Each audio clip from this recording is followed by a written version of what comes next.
Hello दोस्तों, हिमाचल योद्धा class में आपका स्वागत है। तो आज हम करेंगे घोष एवं अघोष में अंतर, यानी घोष क्या है और अघोष क्या है। तो घोष जिसमें कंपन हो और अघोष जिसमें कंपन ना हो। यानी घोष का अर्थ है स्वतंत्रियों में श्वास का कंपन, यानी स्वतंत्रियों में श्वास का कंपन। स्वतंत्रियों में जब कंपन होता है तो संघोष ध्वनियां उत्पन्न होती है, यानी संघोष यानी कंपन। सभी स्वर संघोष ध्वनियां है, यानी जितने भी स्वर है वो क्या है, संघोष, यानी उनमें कंपन होती है ध्वनियां। हर वर्ग का तीसरा, चौथा व पांचवा। ठीक है, घोष में क्या होता है कि हर वर्ग का तीसरा, चौथा, पांचवा। जैसे क ख ग, यानी तीसरा कौन सा है, क ख ग, ग घ ङ। ठीक है, हर वर्ग का तीसरा, चौथा, पांचवा जो क्या है, घोष है, उसमें कंपन होती है। और अघोष जिन ध्वनियों के उच्चारण में स्वतंत्रियों में कंपन ना हो वो क्या, अघोष ध्वनियां कहलाती है। हर वर्ग का पहला और दूसरा, यानी क और ख, पहला और दूसरा क्या होगा आपका, अघोष होगा। ठीक है,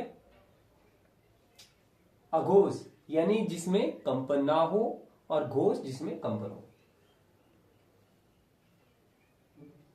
वर्ग और उच्चारण स्थान, यानी आपके ये कौन कौन से हैं, अंतस्थ व्यंजन है य, र, ल, व। ठीक है, इनका उच्चारण स्थान। और ये कौन सा है, यानी यह कौन सा है, तालव्य य। ठीक है, और कौन से व्यंजन है, अंतस्थ व्यंजन है। उच्चारण स्थान क्या है इसका, तालु। ठीक है, र बत्सर्या दांत मूल है, दंत मूल है। और र बत्सर्या दंत मूल है। व दंतोष्ठ, ऊपर के दांत व निचले ओष्ठ। ठीक है, य, र, ल, व अंतस्थ व्यंजन है। इनका उच्चारण स्थान क्या है, य क्या क्या है, तालु है। र का क्या है, दंत मूल है। ल का दंत मूल है। र और द का, र और ल का क्या है, दंत मूल है। और व का क्या है, ऊपर के दांत व निचले ओष्ठ। ठीक है, अर्धस्वरों की संख्या कितनी है, 2, य और व। अर्धस्वरों की संख्या य और 2 है, य और व। ठीक है, र कौन सा, ये व्यंजन है लुंठित या इसको प्रकंपित। यानी जैसे आपने देखा होगा कि बच्चे जो है खिलौने की गाड़ियां चलाते हैं तो कैसे कहते हैं, रर्र। ठीक है, तो उसमें जो आवाज आती है वो प्रकंपित या इसको लुंठी बोला जाता है। ये आता है, कई बार एग्जाम में आया हुआ, पूछा गया है। और ल कौन सा है, पार्श्विक है। ठीक है, और ड और ढ, ये इनको द्विगु व्यंजन भी बोलते हैं या उत्क्षिप्त व्यंजन इनको कहा जाता है। ठीक है, आगे जो है वर्ग और उच्चारण स्थान, ये कौन से हैं, श, स, श और ह। ठीक है, ये कौन से हैं, ये है आपके उसम व्यंजन। कौन से, उसम व्यंजन है। तो श क्या है, इसका उच्चारण स्थान क्या है, तालव्य यानी तालु। और श से षटकोण वाला मूर्धन्या, मूर्धा। स बत्सर्या यानी दंत मूल, स। ह स्वर तंत्रीय है, स्वर यंत्र है। ये सभी क्या है, अघोष महाप्राण है। ठीक है, और जो अंतस्थ व्यंजन थे वो क्या थे, ये अघोष है। जो उसमें वो अघोष है, और जो अंतस्थ व्यंजन है वो क्या है, संघोष। ठीक है, तो ये होगी आपकी वर्णमाला। वर्णमाला में हमने क्या पढ़ा, स्वर, व्यंजन, व्याकरण क्या है, भाषा क्या है। ठीक है, अलप्राण, महाप्राण, संघोष, अघोष, ये सारी चीजें हमने पढ़ ली। तो अब हम करेंगे कि जो आपके प्रीवियस ईयर में जो क्वेश्चन आए हैं उनसे रिलेटेड मैं कुछ क्वेश्चन लाया हूं, तो उनको करेंगे अब हम। तो आज हम करेंगे अब एमसीक्यू क्वेश्चन। तो पहला है, भाषा की सबसे छोटी इकाई कौन सी है। शब्द है, व्यंजन है, स्वर है या वर्ण। तो भाषा की सबसे छोटी इकाई क्या है, वर्ण है। दूसरा है, निम्न में कंठ ध्वनियां कौन सी है। कंठ कल मैंने आपको कराया है, क, ख या फिर बी ऑप्शन है य र, या स ऑप्शन है ज ज, या फिर द ऑप्शन है ट और न। ठीक है, जैसे ही आपने देखा तो क्या पूछा है, कंठ ध्वनि कौन सी है, तो इसमें क और ख जो है ये कंठ ध्वनियां है। आपका ये ऑप्शन सही है। तीसरा है, निम्न में से अल्पप्राण वर्ण कौन से है। अल्पप्राण, पहला है अ आ, दूसरा है क और ग, तीसरा है थ ध, चौथा है फ और ग। अब जैसे ही आपने देखा तो पूछा क्या है, अल्पप्राण, अल्पप्राण क और ग, यानी बी ऑप्शन आपका सही है। चौथा है, ए ए वर्ण क्या कहलाते हैं, कल ही मैंने आपको कराया था। ए और ए वर्ण क्या कहलाते हैं, नासिका है, मूर्धन्य है, या ओष्ठ है, या कंठ तालव्य है। तो इसका जो राइट आंसर है तो यह है कंठ तालव्य। ठीक है, अगला है पांचवा, हिंदी वर्णमाला में आयोगवा कौन से हैं। तो हिंदी वर्णमाला में जो आयोगवा वर्ण है तो ऑप्शन दिए गए हैं आपके पास, पहला है अ आ, और दूसरा है इ ई, तीसरा है उ ऊ, और चौथा है अंग और आ। तो आयोगवा स्वर कौन से है, अंग और आ, यानी आपका फोर्थ ऑप्शन जो है सही है। अगला है, घ का उच्चारण स्थान क्या है। घ, अ कंठ, व तालु, स मूर्धा, द दंत। तो घ का उच्चारण स्थान क ख ग घ घ इसमें आ रहा है, क में आ रहा है, तो क्या है, ये कंठ में है। ए ऑप्शन सही है। आगे, हिंदी वर्णमाला में कुल स्वरों की संख्या कितनी है। ठीक है, अगर तो आपसे पूछा जाए कि हिंदी वर्णमाला में जो है मूल स्वर कितने हैं, मूल स्वर अगर से आपसे पूछा जाए तो मूल स्वर कितने हैं, तो मूल स्वर कितने हैं, मूल स्वर है इसमें 3,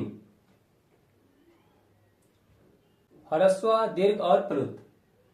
अगर पूछे स्वरों की संख्या, हिंदी वर्णमाला में आयोगवा स्वर को मिलाके जो है 13 है, और वैसे 11 है। ठीक है,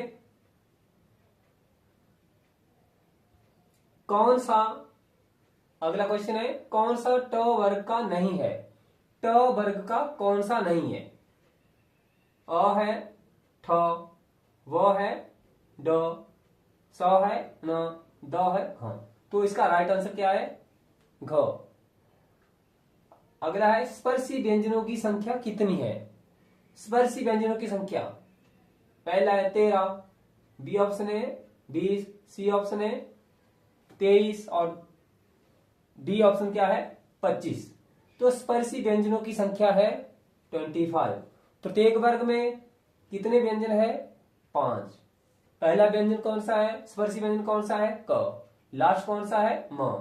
प्रकंपित व्यंजन कौन सा है, प्रकंपित व्यंजन कौन सा है, ये मैंने कराया हुआ है।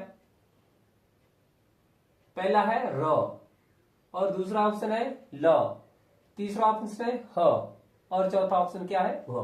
प्रकंपित, इसको लुंठित बोले जाते हैं। तो र क्या है, प्रकंपित है या लुंठित है।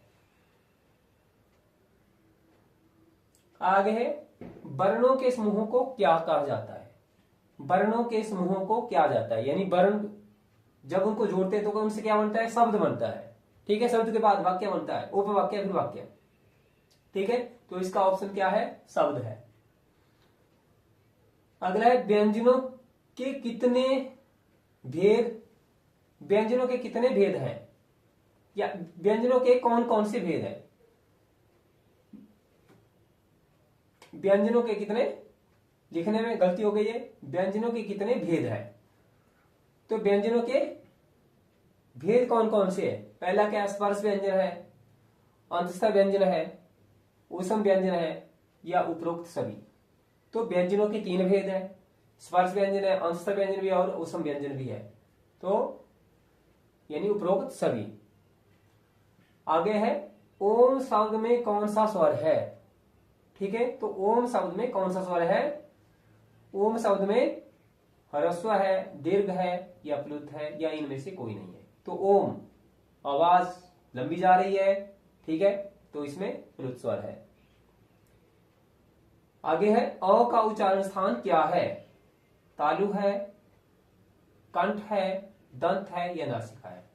तो अ का जो उच्चारण स्थान है वो क्या है? कंठ है। अ कंठ। हिंदी वर्णमाला में कितने भाग है? हिंदी वर्णमाला में कितने भाग हैं? ठीक है, कौन कौन से हैं? स्वर और व्यंजन। तो क्या है? 2। इसका आंसर क्या है? 2। और आगे मैंने इसमें उत्तरमाला भी दी गई है, आप यहां से भी इसको देख सकते हैं। तो आज के लिए इतना ही काफी है। आज हमने ये कुछ क्वेश्चन किए, तो ईमानदारी से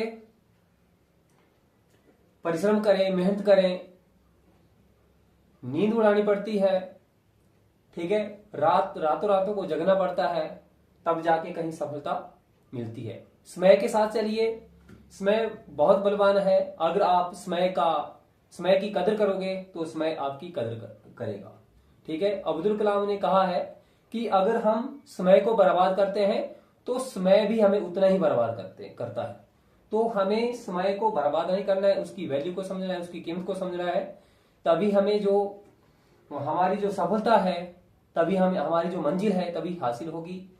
तो इसलिए किसी शायर ने कहा भी है कि तलवारों की धारों पर इतिहास हमारा चलता है, जिस ओर नौजवान चलते हैं उस ओर जमाना चलता है। तो आपकी जो मंजिल है उसको हासिल करें, उसके लिए प्रयत्न करें, ठीक है। धन्यवाद। चैनल को सब्सक्राइब करें, शेयर करें, वीडियो को लाइक करें, इसको बार बार देखें और सफलता जो है आप हासिल करें। धन्यवाद।